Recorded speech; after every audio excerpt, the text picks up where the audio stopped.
Gift से कोई मणिपुरदगी आगे सब्सक्राइबर नुसिरबा इचन जिना तो जामना थारपनी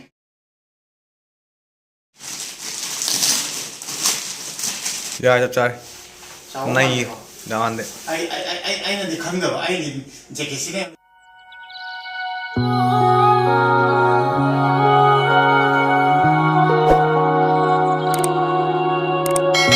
hello guys, welcome back to my channel empathy now के चैनल में मैं आप लोगों का तलाब में उक्सरी आप सभी को फिर से एम्पथी नाउ के चैनल में स्वागत करता हूं। गिफ्ट हम कल आए आई गिफ्ट सिदी अदुम नागले है याम जो हरावे अदुना मैं आंदा शेयर तो कहना तो बने गिफ्ट से आइना पाबदा कोई मणिपुरदगी आगे सब्सक्राइबर नुसिरबा इचन जिना तो जामना थारपनी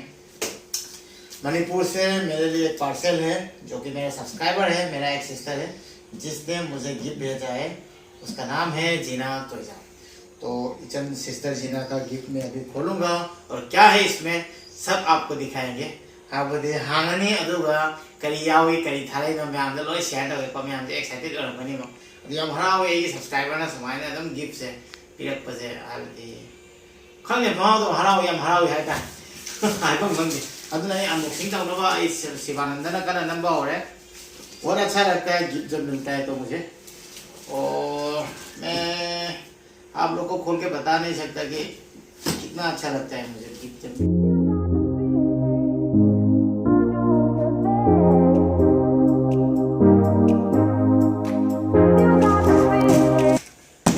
अदुदी में हम अनबॉक्सिंग हो रहे तो फिर चलिए अनबॉक्सिंग करते हैं।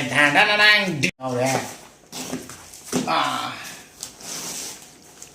वाओ सीधी थी मान है वाओ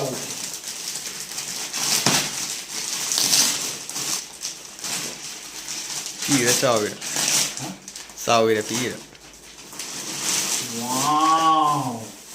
जैकेट में हम इनम थागी इसे में भी ना इनम थागी जैकेट अभी रे एंड वाई इन वक्त खर्चा खाया बने ना बा एक जैकेट है ए मनुंग मुझे लुम नहीं है मंग मनुंग ना बुझो मारो बस चादर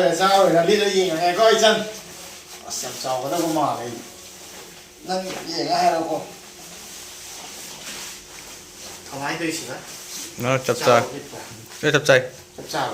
खुदा चप चायด้วย हाँ जाएगा ना तो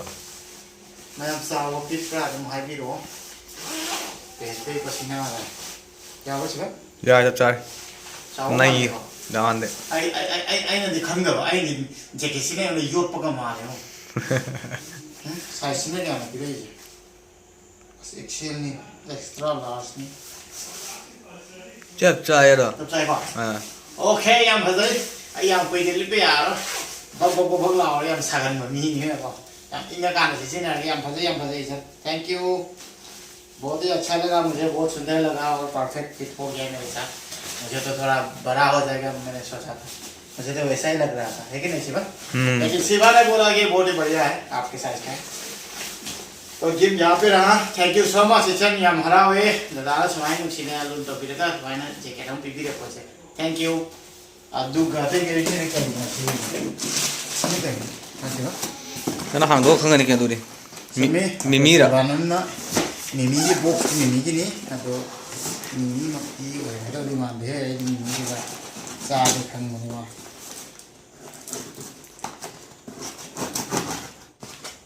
आई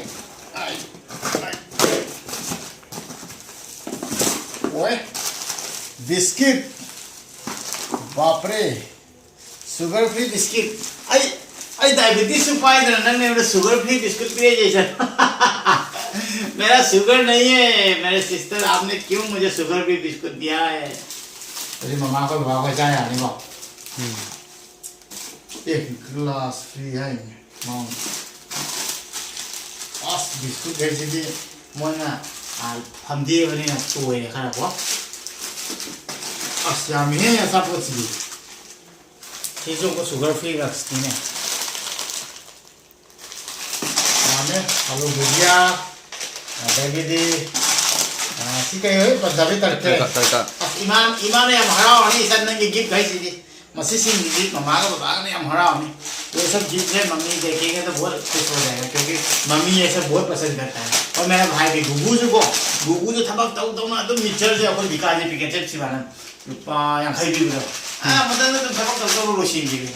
अदना गुगू की दम चली सीदी हमारा वाली मान सब जब कोई ये भाई बने मान अदोने आलू भुजिया अरे ऐसा अपन थले थैंक यू सो मच आइजो या हराव बगी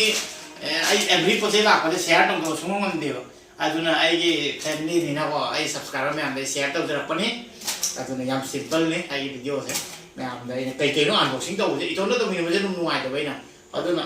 शिवानंद नमहन मने याम नुसी समायना पोचे थाबि खजे याम हरावी अदुना आई आमदे शेयर तौबने पुन्ना हांगिना बने अदुना मैम वीडियो से बस बताना से लोसिन जरगे अतन वीडियो दमो थिंगनारसी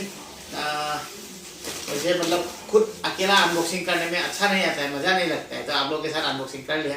तो बहुत अच्छा लगा मुझे। इतना सारा गिफ्ट मुझे सब्सक्राइबर इतना प्यार करता है वो सुन के बहुत अच्छा लगता है मुझे। यूट्यूब पे इनकम ना के ला और सब्सक्राइबर की यामना नुसी बजे फंगे तो याम हराव यूट्यूब पे टास्क लेबस